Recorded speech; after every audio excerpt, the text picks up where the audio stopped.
Welcome to a new episode of the Creative Industry Insight podcast. I'm your host, Bobby. Today, we welcome production designer Sarah Finlay, who joins us to talk about her work on All of Us Strangers. Sarah will talk about the creative decisions that she made to help craft and bring to life the beautiful yet heartbreaking story. Please be warned there are heavy spoilers in this episode. Now let's jump into the conversation with Sarah.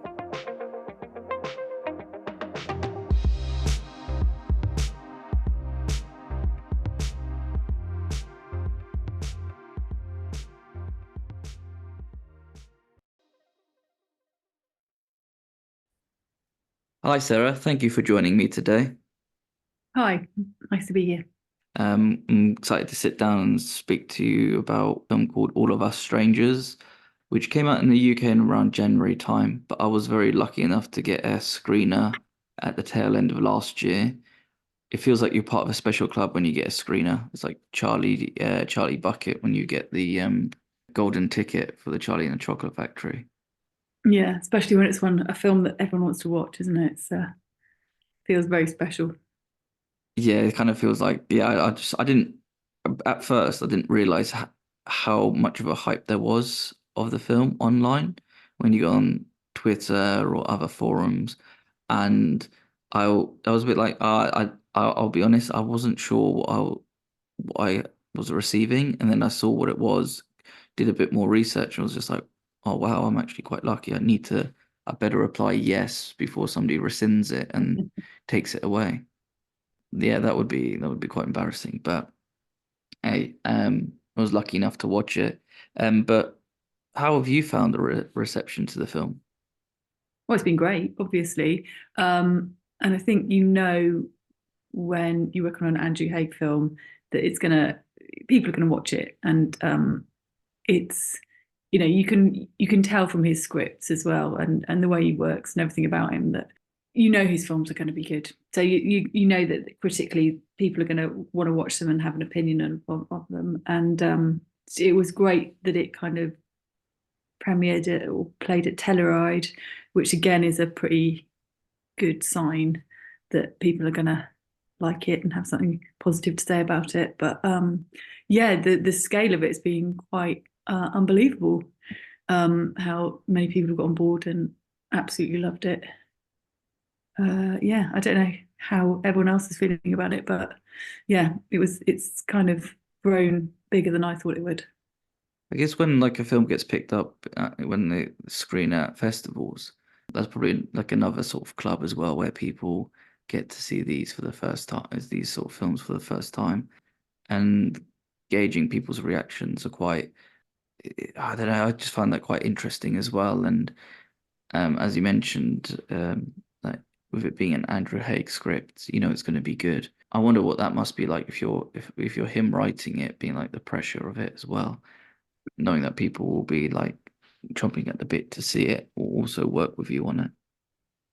Yeah, no, it must be an intense amount of pressure as well to keep going back with such a strong output. But yeah, he does it. Yeah, and also I just like it's like kind of get jealous of people who are like that, who could just go out there and put things out, like put art like that sort of art out into the world. And I don't know, I guess that's why people always gravitate towards it, because if it's something good and you have a good record, people will keep going back for more. Just to go back to the beginning, how did the project come about for you and what made you want to take it on? Well, I've worked a couple of times before with Andrew, so I'm always keen to do that again because he's a fantastic director, and the things that he makes are very special. The films that he makes are very special and honest and heartfelt. And yeah, they're just they've got a real emotional heart to them. So it's always good to be involved. So I got sent the script and I kind of knew before I'd read it that I wanted to do it. And then I read it, and obviously it was brilliant. And I read the original Japanese novel as well to just get another take on the story. But yeah, it wasn't really a question. It was just it was a brilliant script. The first time you read it, you kind of knew, especially coming from him, the kind of end result was going to be heartbreaking and very powerful. I think with the film being so So I didn't really watch the trailers for it, so I didn't know what to expect. And what an absolute emotional gut punch during the whole film. I can imagine that if you're reading it, reading the script as well, probably is quite the page turner because you kind of want to see where this whole story and idea goes, and then when you get to that sort of last 20 minutes or 20 pages or so, it's just like, oh, I don't think you're ever mentally prepared for what's going to happen, and then you kind of want to see the film. I guess with reading it, you kind of want to read it again to see if you can pick up on anything that's might be the tail signs of the story. But then when you're watching it, you kind of want to watch it again as well to see if there's things there that you might pick up on a second time. But then also the sort of powerhouse performances in it. It's amazing how much people would have to do if they're just by themselves on the set, as well. Yeah. Um, and I know that whilst for like a film like this, I can imagine there's like a lot of research because the film is essentially like a mix of contemporary and period, which is funny to say because whenever you say something like that, you would think of like a time machine based film, if you think about it, Yeah. not a sort of family life drama. But as a designer, where would you begin your research with something like this? Were there any specific films or architects that you would look at? From the script initially, we've got a new build and then a family home. So they're quite distinct and different. And, the new builds are feeling sort of got that colder, formulaic kind of feel to them. And then the family home's obviously the family home. But it's just looking through lots of photos and photographers from that time. Thinking back, yeah, it's just a lot of photographs when watching films like Jacob's Ladder, was it? And I don't know if it's there's been a few films or projects I've worked on recently that have kind of had a few of the same references. So I can't remember which one was which now, but I can't remember if Rosemary's Baby. I don't think it was in there, but you never know. And what else? Black Swan with all the mirrors and the reflections that you kind of see through the film. That was a reference point early on. I mean, I'm the same age as the character, so it's kind of quite good. I've got a lot of those things in my memory anyway. That music kind of hits a punch to me because I can kind of remember what how I felt when I heard it when I was younger. Obviously, it's different connotations within the film, but it's within my lifetime, this film, so I can kind of remember it all.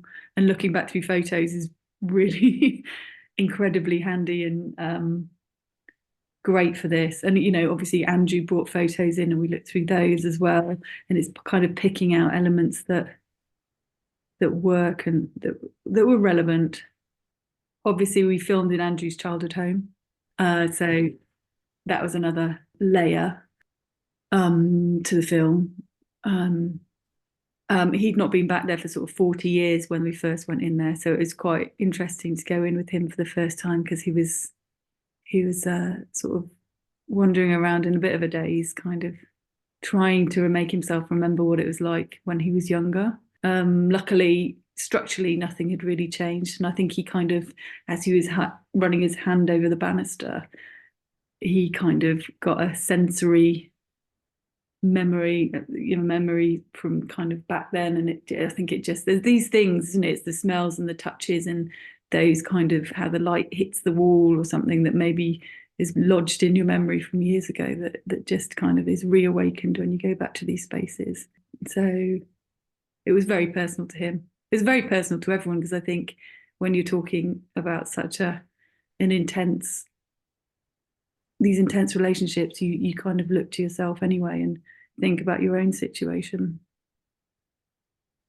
Think so in terms of the research side. Again, I think that's I've mentioned this before on another episode, but it's one of my favorite questions to ask, I guess, because you see the as an audience member, you see the final film, but then once you start mentioning the reference points, then you can be like, oh yeah, like yeah, that makes sense. Oh, now I realize why certain things were added in, or why it felt familiar. But then also, and the design point, if you're looking at certain photographers and you mention names, I always like to Google them afterwards to be like, oh, and to Google them and see the reference points as well, and sort of put do the sort of dot to dots in my mind about how one thing could inspire another design. I didn't know about the house thing that Andrew you went to Andrew's childhood home, which must have been so surreal for him in a weird way that he's there and he's had walking around in the days for the first time because I've lived in the same home for about my parents' house is we've had it for pretty much all my life, so it would feel weird going back there if somebody else lived there. But then there's also going back to we ever drive past my grandparents' house, even though that was sold nearly over 20 years ago, 25 years ago this year, even driving past it, you always get certain memories that you remember Mm. um, from growing up like that. It just felt like yesterday. And this is like my gran having like a fryer in her kitchen to make chips, and she used to peel the potatoes and cut them in a specific way. And that must have been the same for him, walking there, being like, "This is where I probably fell off the step," or "This is where we used to get measured on our for heights to see how we were growing when we were kids." Yeah, But well, I mean, the photo that he holds in the film, we recreated. So we used and the photo that Andrew had outside of his house, put Claire in it with a young child actor and put the Cortina in. But we were trying to match Andrew's original photo as closely as possible, which is a photo of him and his mum in front of that house. The layers are, yeah, it just all feels more. very, it sounds like it's really, really personal, the Yeah, film. absolutely. And the more you sort of, more you're sort of talking about it as well, it's like in my mind, you're sort of understanding the layers and the sort of, maybe intelligence is not the right word, but it's like the intelligence of the story and how, actually, do you know what it probably is? It's like the emotional intelligence of the story that's being pulled out from the characters, and then how you're sort of putting those two and two together. Yeah, so I'm kind of my mind's slightly blown now about the photo as well, and then just being like, wow, this like it actually becomes even more personal and very more Yeah, I think it revealing. looked. I mean, Sorry. I think Andrew has said in a few interviews that his childhood eczema came back whilst he was filming in that house. So something is all obviously kind of, I don't know if it was a stress thing or what or something in that environment, but it all came back to him. Those feelings that he experienced as a child in that house came back again when we were filming that. So yeah, he did put himself under a lot of pressure to film there, I think. But I think it was just really important to him. I think the child eczema thing, I think that's something I can relate to as well because I would sometimes break out of it. So I don't know if it is a stress thing or maybe it's like something to do with the house. Like, sometimes we say about asbestos in older houses. Maybe it's something to do with like something in the walls in those houses. That's why it like flares up, which is well, it's not a laughing matter. But with another thing that's quite noticeable about the film is like the use of space and emptiness, Hmm. which is like plays a quite a big part in the film, which in itself is a character. And you've mentioned about the new build situation as well. I think that's where we find the use of that sort of emptiness and space. If it's not just in how sort of basic the flat feels, but then also the fact is that there's only one other tenant in the new build, which some people might think is slightly unrealistic, but when it comes to London, it's probably quite realistic because of how ownership works with sometimes big blocks of flats being owned by one person. But that's a conversation for another day. How do you factor those themes and ideas into your designing? Because as the audience members, like we can see it straight away with how it's shot and how the actors occupy the space. But in terms of a design point of view, like how difficult is it to sort of portray that, or is it quite easy because you know that you can just have space, you can have as much space as possible to work in? Well, I mean, I think the story does a lot for it anyway.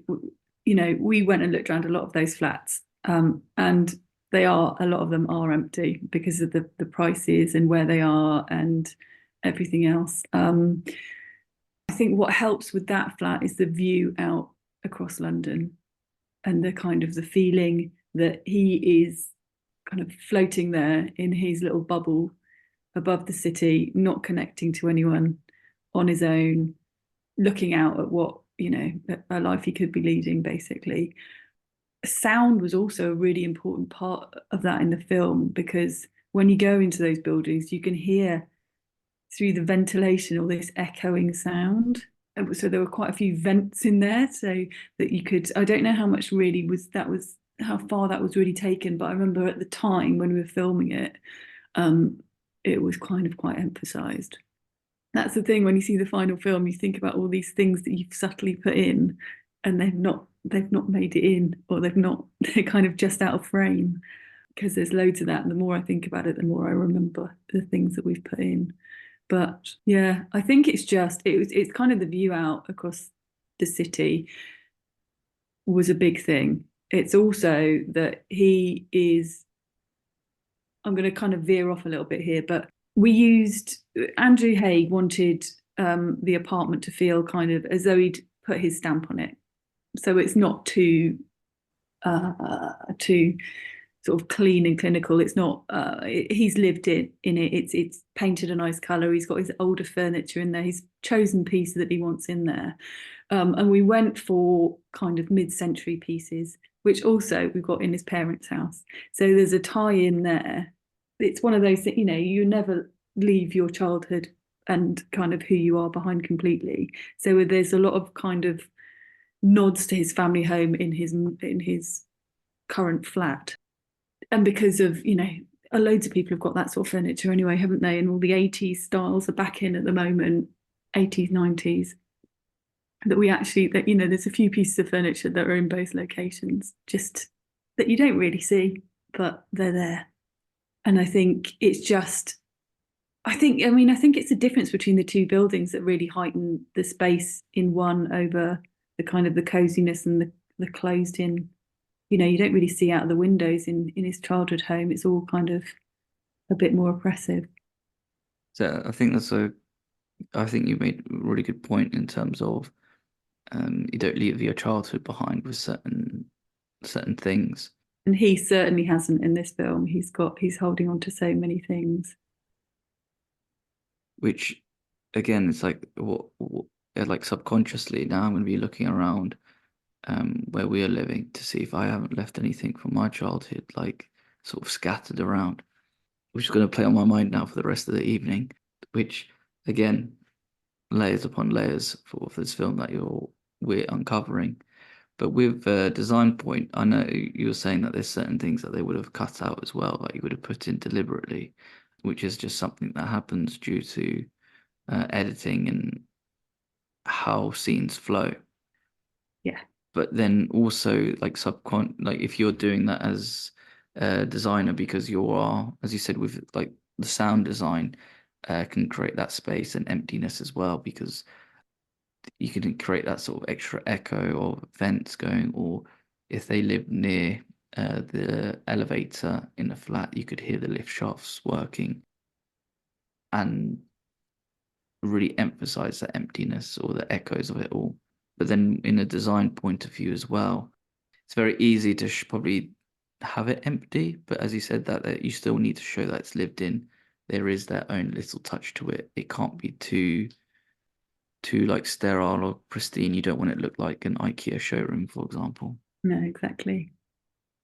And because Andrew Hayes always wants to get things to feel and look as real as possible. So it's just thinking through that, and, you know, thinking through what the character might have and have collected over time, about his tastes and his, you know, just what how he'd want to live. This is just sort of like something that I want to pick up on what you said. When you're building on a character's taste and want to show that their flat is lived in, how do you start building up from that. Is that something you talk to with Andrew Haigh, the director, and then build up from ideas that what he would say is in it, or also what's written in the script? And then do you also ever talk to the actors about what they might have in the flat and what they might have in mind, or is that just something you guys leave completely? Well, it always starts from Andrew and what's in the script, and I think his characters are so well written that you kind of get a sense of who they are from reading it. And then it's just getting lots of reference pictures together and talking through the character and saying, would they have this? What would they, what records would they have in their collection? What books are on the bookshelf? And you just slowly build up those elements until you kind of form the character. And it's a lot of checking and, I think Andrew may have taken a couple of books off the shelves as it was when it was dressed to say he wouldn't read that.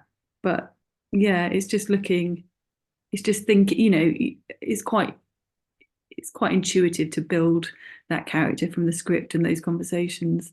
And actors' involvement, not really much in this case. Sometimes it happens more that they'll feel that they need to have, those specific things that they feel that their character would have or want. But yeah, not so much in this case. But I think it's probably because we spoke it through so well, Andrew Haigh and I. It was kind of solidified and correct by the time that Andrew Scott got onto set. Yeah, because with something like that, where you're adding those more personal touches, those are the sort of little details audience members might see, they might not see, but those are still the sort of personal touches for an actor to walk on as a character to be like, yes, I would be reading that book, or as Andrew, because he's so writing the script, he's so well versed in their characters and what they're like, can be very specific about what they would have on their shelves or the type of bedding they would have, or even to the point probably what sort of lampshade they would have, or if they would have the fluorescent lights or just side lamps lit up their whole room, which again is like quite crazy to think the amount of detail and control people have when making films. But those are the things that really create the movie magic, is the illusion of what people can create in their stories and what comes to life from paper to screen. Mm-hmm. And I guess those are the sort of finer details that us audience members won't realize, but it's the stuff that you still would be like painstakingly going through like a fine tooth comb. Yeah.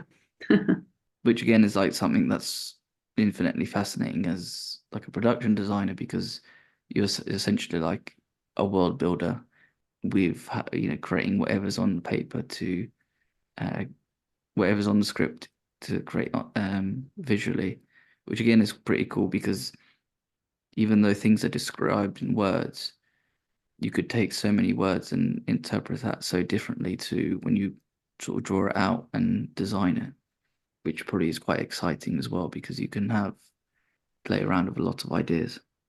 Yeah, totally. But then following on from the sort of my question about the themes and the space of it all, how do you what's the collaboration like with other departments when it comes to these sort of things? So I guess probably the best example would probably be like the conversations with cinematographer Jamie Ramsey, because there must be like a number of discussions on how he would shoot the area. Then it should be designed to a specific way so that he can still have enough space to place a camera, but then also the lights and how the scenes play out as well. Yeah, I mean, basically, the flat that he lived in was a set build. So I came up with some proposed kind of plans for that based on, the windows and things that we'd recce'd at a location. And just again, from reading the script, where the action takes place and how it kind of needs to flow through. So it's kind of getting to that point and then talking to Jamie about how it works for him. And, I always try to think it's always about good to get depth. So we've got, like, in this instance, we've got 3 rooms stacked on top of each other. So you can get the depth through those rooms. And, it's just thinking about the angles and what you can get out of that. And yeah, just talking about, ceilings and where they start and stop and what he needs to have there or not in order to light it. And yeah, obviously there's loads of discussions about lamps and what they do because they're so key to how he's going to light everything, especially in this instance where it's all so close and he's got his kind of ambient light over the top. But then, you know, he needs a source for some of his more sort of different coloured and exciting lights. So that kind of comes into play quite a lot.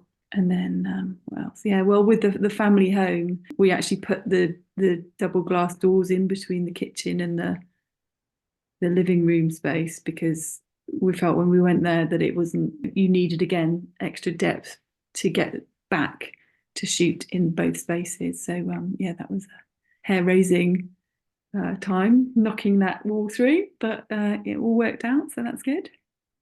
When you have those moments where you have to knock through a wall or move things around, how worried would you be as a designer, or is it a case of this is what they would like to do, we just sort of have to get on with it?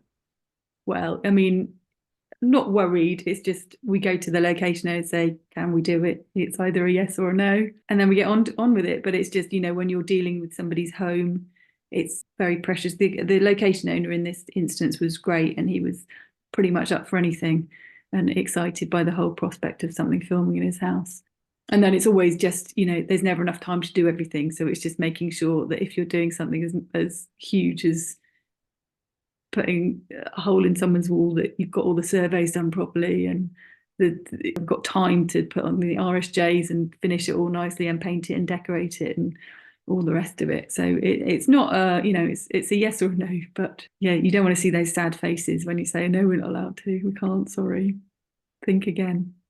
Yeah, breaking the bad news. I Yeah. not want to be that person to break the bad news when they've said no. But then also on top of that, the well, allowing someone to go through your wall. Granted, you've had someone who was quite enthusiastic about it, but it's still like, man, imagine if somebody came to your house and said, "Yeah, we kind of want to do this." That would be quite. I don't know how I would explain that to my wife that a wall's missing. Um, Well, they'll always offer to put it back. yeah, that's true. It's just quite a lot of disruption if you're trying to live in that house before the film. You know, it's a long time out of your house then while they knock Yeah, the walls down, do the filming, and then put it back again. It's yeah, I not guess. great. Yeah, well, I wonder if you just kind of. I guess if you ever had second thoughts about if you wanted that wall or not, and then you see how it is, and you think, wow, what a great open space. They've done me a solid here. Yeah, Um, I didn't need to pay anybody to sort it out. exactly. You know, maybe it's worked in his favour. It's a much nicer, opener space, more open space now. So is that? In terms as well, like if you have lights, I guess when you're talking about having the flat build, you could probably design it in a way that you could hide lights above or have them in specific areas. I guess it's always I find it quite fascinating how things are lit now as well, that you can see older films where it feels like now a lot of stuff is more the space is lit rather than a person, unless it's like a close up or shot in a certain way compared to previously where it used to be a lot of the time it would be a person being lit in an area. And I guess that makes it probably cooler as a designer knowing that the area is being lit so people can see more of your work rather than just the actor and having them lit. Yeah. Although, you know, I know when doing a film like this that no one's going to be looking at the set. It's all about the actors, and that's how it should be. You just want to make sure that nothing really stands out as looking wrong. That's the biggest fear with something like this because it's such an intimate piece that it just all just needs to feel natural and look right and not stand out and detract from the actors and what they're doing. I think that's a very modest answer in terms of how you work because you're right, people do look at actors, but then I guess with stuff like production design and set decorating, that also plays a part in what you see as what an actor's characters like and how they live and the sort of world that's also created for them. And having those little tidbits as well gives an idea of what, as an audience member, you know what they're kind of going through in their psyche. I think a really funny way of seeing that is when Andrew Scott's character opens the fridge and he picks out the Chinese takeaway, and you're just like, How long's that been there? yeah, yeah, and it's just like, ooh. I wouldn't, even if you blasted that in the microwave or in the oven, I would, no, best avoid. Yeah, exactly. Yeah, I mean, it is about getting all those details in, but again, it's because it's such a quiet film, and you've got to really pay attention to the actors, and the emotions are so strong that you've got that build up of props and kind of layers and detail, but they just can't detract from the actor and kind of the key elements of the story. I don't think so. But if people think it's not been designed, then that's probably that's a good thing. Yes, 'cause I guess that becomes invisible work, right? That Yeah. you're creating something that's not going to be distracting from audience members. Because I guess if something is slightly off, then an audience member will pick up on it straight away like that. And compared to if it's not, and you're kind of immersed in that world. But then again, that depends on audience members and how each person views the film. Mm. But I don't know. It's just very funny because in a way, you've deliberately not done it to detract it. So then it's like you're deliberately not doing it. But then if you do, if it wasn't done deliberately, then it could ruin the whole facade of the film, which Mm. is kind of like a bit of a weird way of sort of, once I sort of start saying those words, it's a very like tongue twister way of trying to explain it, if that makes sense. Yeah. But I guess that's the beauty of filmmaking and getting a story across. In terms of as well that I'm curious to know about is when you went on location recce's and were viewing various locations, did your designs and ideas ever change? And then as a designer, how do you pivot and adapt to those changes and ideas? Well, I mean, and the house kind of was the same throughout, and because we knew we were doing a new build, that kind of sort of stayed the same. We were looking at Vauxhall to begin with, and then going to East London, Stratford was a bit of a kind of mentally a bit of a shift because you're going from right in the heart of London to way out east. And yeah, I mean, we didn't lose it, but there was, there were issues around the block of flats because obviously we wanted to start in Vauxhall, and then we went to one in Stratford and took the flat set is actually a set. The view out of the window is all LED screens, so that's moving and kind of could be changed, which was brilliant for filming just very quickly from day to night, so that we didn't have to wait for the real sunset or rise or any of those sort of timing issues. But the flats and the corridors changed. I think the flat corridor, I think it was about four different locations actually ended up in that film. The blue corridor was in Wembley, and then we had sections of it in our set build. There were two reception areas. He went into one in Stratford, walked through another in Wembley, and then got into the lift, which was the set. And then it was just a bit mind bending when we were doing it because it was like, how's this all going to work? But obviously, Andrew and Jamie knew what they were doing when they were shooting it and the angles they were shooting it in, so that they could all kind of comp it together in the end. But it was a bit of a muddle, that. As a designer, when you have four separate sets sort of scattered all over the place, making up one location, how does that work as a design point? But then also, do you need to take into consideration that there's like the continuity between the four of them?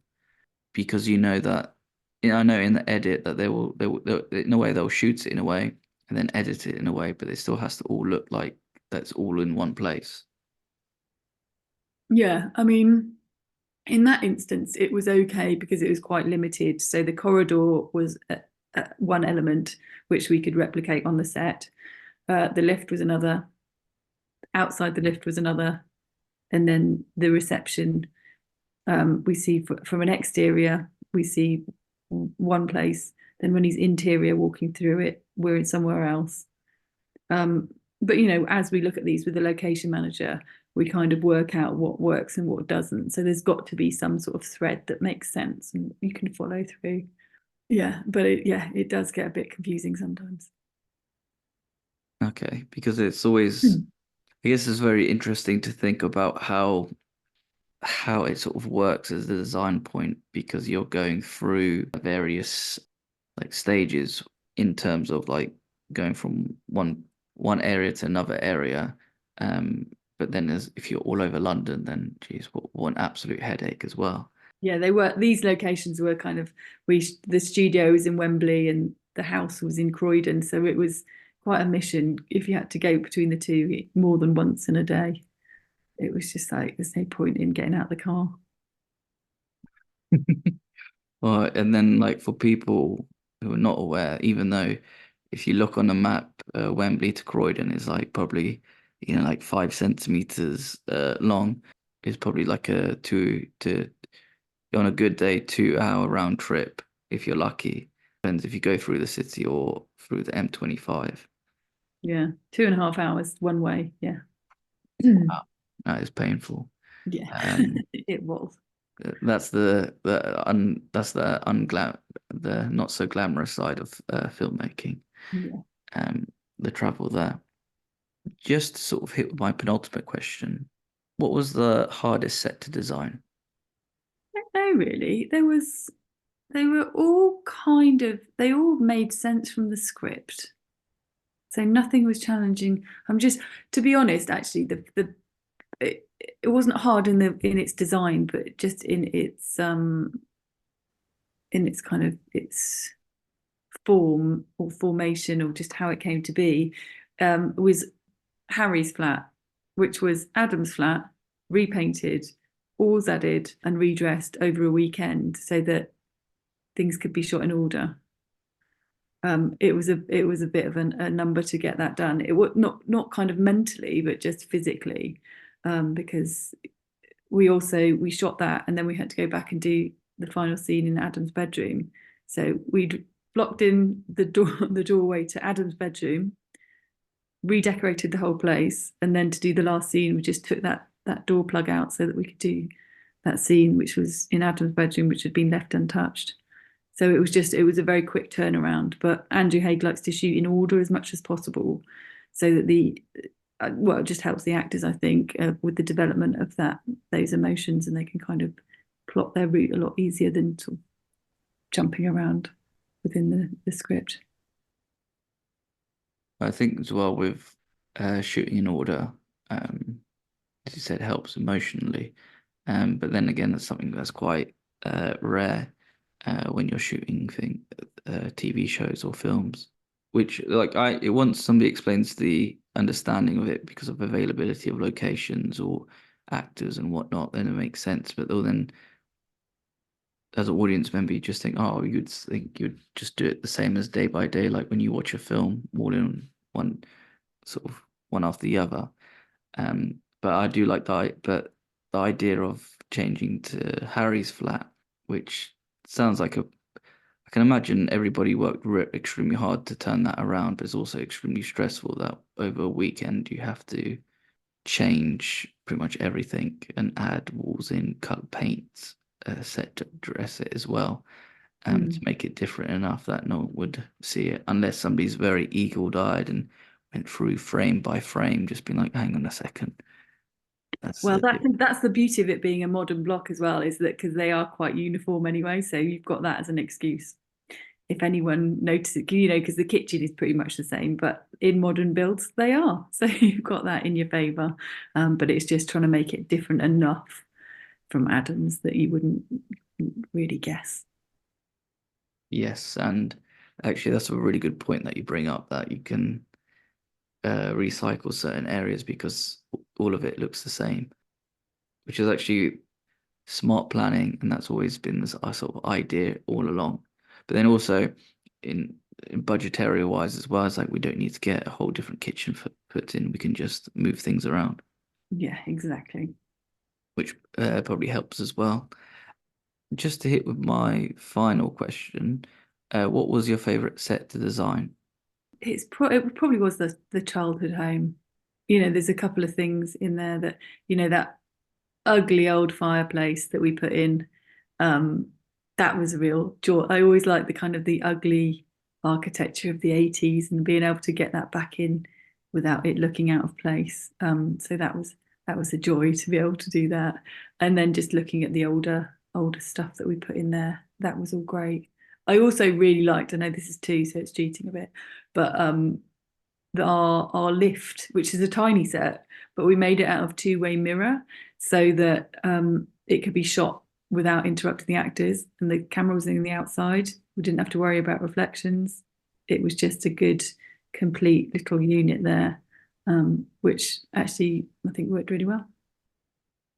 So when it comes to putting in the fireplace and these little extra sort of like pieces on in the film, how do you guys go about doing something like that? Because I can imagine one, you'd have to purchase these items, which could be quite difficult, but then also put them in so it looks like they're part of the furniture, without it detracting from what used to be there previously. Yeah, well, as with the fireplace in that location was a kind of a modern repro of a Victorian fireplace, which didn't look right for our show. So yeah, it's just a case of the art director or somebody in the art department measuring up that room, drawing up the fireplace from a reference that is kind of what I want the end result to look like.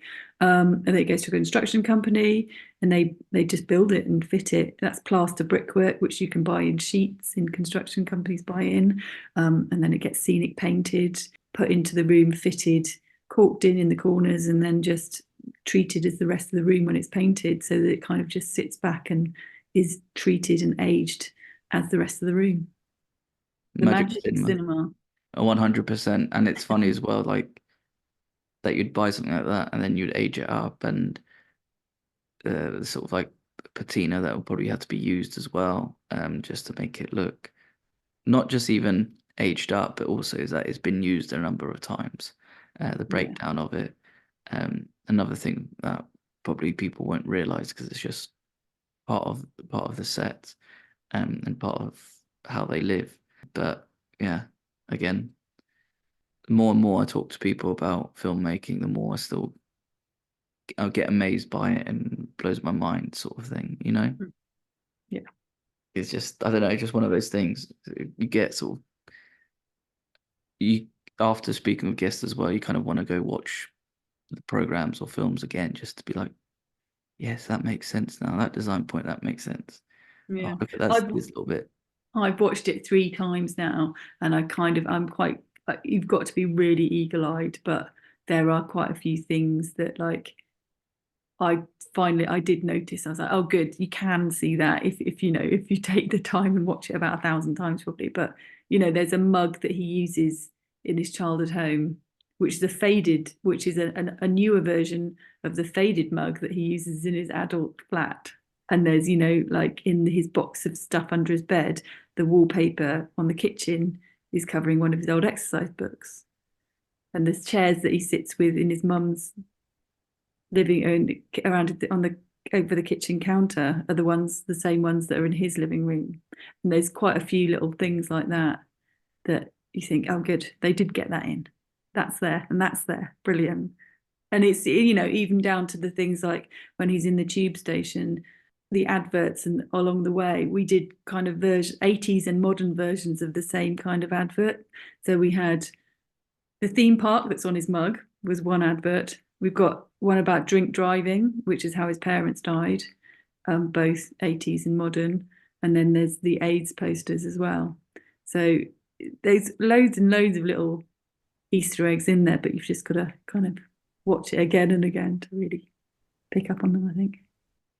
I think that's a really good way to end the episode, to know that people need to look out for Easter eggs, and that actually the small details and the recurring sort of ideas in the characters' lives and from their childhood to their adulthood, and how those comforts are quite important in how you are as a person as well. Sarah, thank you so much for your time today. All of Us Strangers is still now in cinemas in the UK. I'm sure it'll hit streaming shortly. Go out, watch Sarah and her team's work, and appreciate how much effort and nuance that she added into it. Thank you again, Sarah. Thanks very much. Thank you. You take care, and bye-bye. Bye.